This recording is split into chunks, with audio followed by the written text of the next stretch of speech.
우리의 삶 속에는 때로 흙과 백으로 명확히 나눌 수 없는 깊고 복잡한 회색지대의 이야기들이 존재합니다. 사회가 정해놓은 선, 도덕이라는 이름의 경계 앞에서 인간의 감정은 때로 길을 잃고 방황하기도 합니다. 오늘 우리가 함께 들여다볼 이야기는 바로 그 경계선 위에서 위태롭게 피어난 금기된 사랑에 관한 한 여성의 고백입니다. 신여서대 김윤정 씨. 이야기는 그녀의 목소리로 시작됩니다. 20년이 넘는 긴 세월을 낯선 타국에서 홀로 보냈습니다. 제게 한국은 그리우면서도 동시에 어색한 고향이었죠. 마침내 돌아온 한국에서 잠시 머물 곳이 필요했던 저는 몇 년 전 언니와 이혼한 형부에게 조심스럽게 연락을 했습니다. 65의 형부는 혼자 살기엔 너무나 넓고 적막한 그 집에서 저를 기꺼이 맞아주었습니다. 처음 며칠은 평범했습니다. 우리는 오랜만에 만난 가족처럼 저녁을 함께 먹고 그동안의 세월에 대해 못다 한 이야기를 나누었죠. 하지만 와인잔이 오가기 시작한 어느 날 밤 모든 것이 달라지기 시작했습니다. 윤정아, 정말 예뻐졌네. 형부의 그 한마디와 함께 저를 바라보는 그의 눈빛이 예전과는 다르다는 것을 느꼈습니다. 그 시선은 더 이상 처제를 향한 것이 아니었습니다. 외롭게 살아온 한 여자를 향한 짙은 그리움과 연민이 섞인 눈빛이었죠. 오랫동안 잊고 지냈던 제 안의 무언가가 그 시선에 반응하기 시작했습니다. 심장이 멋대로 두근거렸습니다. 형부도 여전히 멋있으세요. 제 대답이 끝나기가 무섭게 형부가 제 손을 잡았습니다. 거칠지만 따뜻한 그의 손길이 닿는 순간 온몸에 알 수 없는 전율이 흘렀습니다. 윤정아, 나 외로웠어. 정말로 너무 외로웠어. 저도요, 형부.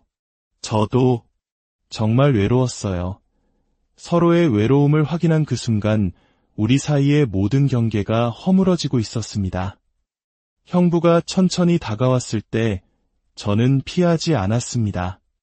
아니, 어쩌면 마음 깊은 곳에서는 그를 기다리고 있었는지도 모릅니다. 그의 입술이 제 이마에 그리고 뺨에 닿았을 때 저는 조용히 눈을 감았습니다. 이러면 안 된다는 이성의 목소리는 이미 희미해진 지 오래였습니다. 형부가 저를 거실 소파로 이끌었을 때 저는 그의 품에 안겨 거친 숨소리만 내뱉고 있었습니다. 20년 넘게 잠들어 있던 제 아내 여자가 그의 뜨거운 체온과 간절한 손길에 마침내 깨어나는 순간이었습니다. 그날 밤 우리는 형부와 처제라는 사회적 관계를 완전히 잊고 외로운 남자와 여자로서 서로의 깊은 곳을 탐했습니다. 죄책감과 쾌락이 뒤섞인 혼란스러운 감정 속에서 우리는 금지된 쾌락이라는 위험한 강을 건너고 말았습니다. 이처럼 복잡한 감정의 소용돌이를 경험해 보신 적이 있으신가요? 어쩌면 이야기는 단순히 한 개인의 일탈이 아닐지도 모릅니다. 저희 채널의 구독 버튼을 누르고 지금부터 이어질 그녀의 고백을 끝까지 함께해 주십시오. 여러분의 따뜻한 관심이 비슷한 아픔을 가진 이들에게 큰 위로가 될 수 있습니다. 다음 날 아침, 저는 형부의 품에 안겨 눈을 떴습니다. 지난밤의 열정이 채 가시지 않은 그의 온기를 느끼며 저는 후회하지 않았습니다. 오히려 더 깊이 그에게 빠져들고 있음을 깨달았죠. 후회. 형부의 물음에 저는 그의 가슴에 얼굴을 묻으며 대답했습니다. 아니요, 전혀요. 형부는요? 나도 마찬가지야. 이렇게 행복했던 적이 언제였나 싶어 그렇게 우리의 은밀하고 위험한 45일이 시작되었습니다. 낮에는 평범한 형부와 처제인 척했지만 해가 지고 어둠이 내리면 우리는 서로를 갈망하는 연인이 되었습니다. 부엌 싱크대 앞에서, 거실 소파 위에서, 심지어는 달빛이 비치는 마당에서도 우리는 서로의 존재를 확인했습니다. 마치 오랫동안 목말랐던 사람이 허겁지겁 물을 마시듯 끝없이 서로에게 빠져들었죠. 하지만 행복이 깊어질수록 죄책감의 그림자 또한 짙어졌습니다. 어느 날 언니에게서 걸려온 전화 한 통이 위태로운 평화를 뒤흔들었습니다. 윤정아, 잘 지내? 형부가 잘 챙겨주지. 수화기 너머로 들려오는 언니의 다정한 목소리는 제 심장의 비수처럼 날아와 꽂혔습니다. 언니를 배신하고 있다는 생각에 밤잠을 설치기 시작했습니다. 형부 역시 불안해하는 기색이 역력했습니다. 우리 이러다 들키면 어떡하지? 그의 목소리에는 사랑만큼이나 커져버린 두려움이 담겨 있었습니다. 금지된 사랑이란 그런 것이었습니다. 세상에서 가장 달콤한 독처럼 행복과 불안을 동시에 안겨주는 잔인한 감정이었죠. 시간이 흐를수록 이 관계에 미래가 없다는 현실이 무겁게 우리를 짓눌렀습니다. 평범한 연인들처럼 함께 거리를 걷거나 누군가에게 서로를 소개할 수도 없었습니다.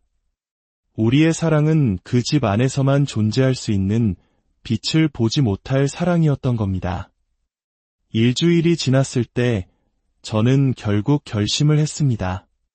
더 깊이 빠져들어 서로에게 더 큰 상처를 주기 전에 이 관계를 끝내야만 했습니다. 형부, 저 이번 주에 집을 알아보려고요. 저녁 식사를 준비하던 형부의 손이 허공에서 멈췄습니다.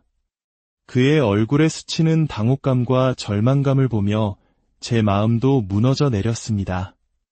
갑자기 왜 그래? 우리가 뭔가 잘못했어? 잘못된 게 아니라 그냥 이렇게 계속할 수는 없잖아요.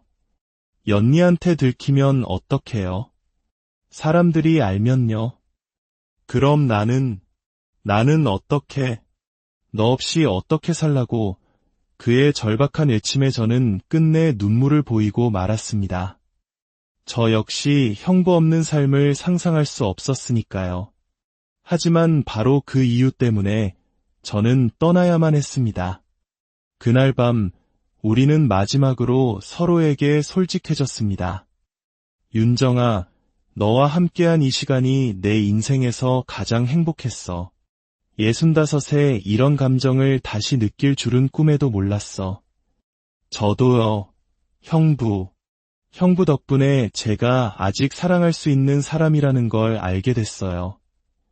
잊고 있던 여자로서의 삶을 되찾은 기분이었어요. 그런데 왜 떠나려는 거야? 더 늦기 전에요. 여기서 멈추는 게 우리 모두를 위한 길이에요.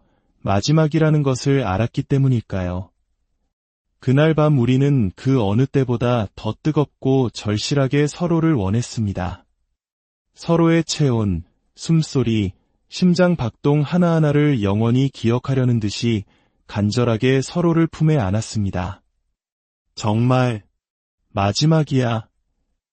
귓가에 속삭이는 그의 떨리는 목소리에 저는 눈물을 흘리며 고개를 끄덕였습니다. 다음 날 아침 저는 짐을 쌌습니다. 현관문을 나서는 제 등 뒤로 형부의 목소리가 들려왔습니다. 윤정아, 저는 걸음을 멈췄지만 차마 뒤돌아보지 못했습니다. 돌아보면 주저앉아 버릴 것만 같아서요. 사랑했다. 그 말을 듣는 순간 참았던 눈물이 쏟아져 내렸습니다. 저도 온 힘을 다해 외쳤습니다. 저도 사랑했어요. 택시를 타고 멀어져가는 그의 집을 바라보며 저는 한참을 울었습니다. 짧았지만 제 인생에서 가장 뜨거웠던 45일간의 사랑이 그렇게 막을 내렸습니다. 새로운 집에 돌아와서도 한동안은 그의 생각으로 잠을 이룰 수 없었습니다. 일주일쯤 지났을 때 형부에게서 짧은 문자가 왔습니다. 잘 지내? 나는 괜찮으니 걱정 마. 꼭 행복해야 해. 그의 안부에 안도하면서도 가슴 한편이 시리게 아파왔습니다. 저는 떨리는 손으로 답장을 보냈습니다. 저도 잘 지내요. 형부도 건강하세요. 그리고 고마웠어요. 정말로 그것이 우리의 마지막 연락이었습니다. 지금도 저는 가끔 그때를 떠올립니다. 사회의 잣대로는 결코 용납될 수 없는 관계였지만 저희에게는 분명 진실한 사랑이었습니다. 그 사랑 덕분에 저는 메말랐던 제 삶이 다시 생기로 채워지는 것을 느꼈고 여전히 살아있음을 실감할 수 있었습니다. 만약 시간을 되돌릴 수 있다면 같은 선택을 할 것이냐고 물으신다면 글쎄요. 아마 저는 그 아픔과 이별까지 모두 감수하고서라도 다시 그를 사랑하는 선택을 할 것 같습니다. 이야기를 듣고 계시는 여러분께 묻고 싶습니다. 당신이라면 어떤 선택을 하시겠습니까? 현실의 벽 앞에서 사랑을 포기하시겠습니까? 아니면 모든 것을 감수하고 사랑을 지키시겠습니까? 여러분의 깊은 생각을 댓글로 남겨주세요. 어떤 선택이든 그 안에 담긴 고민의 무게를 존중하겠습니다.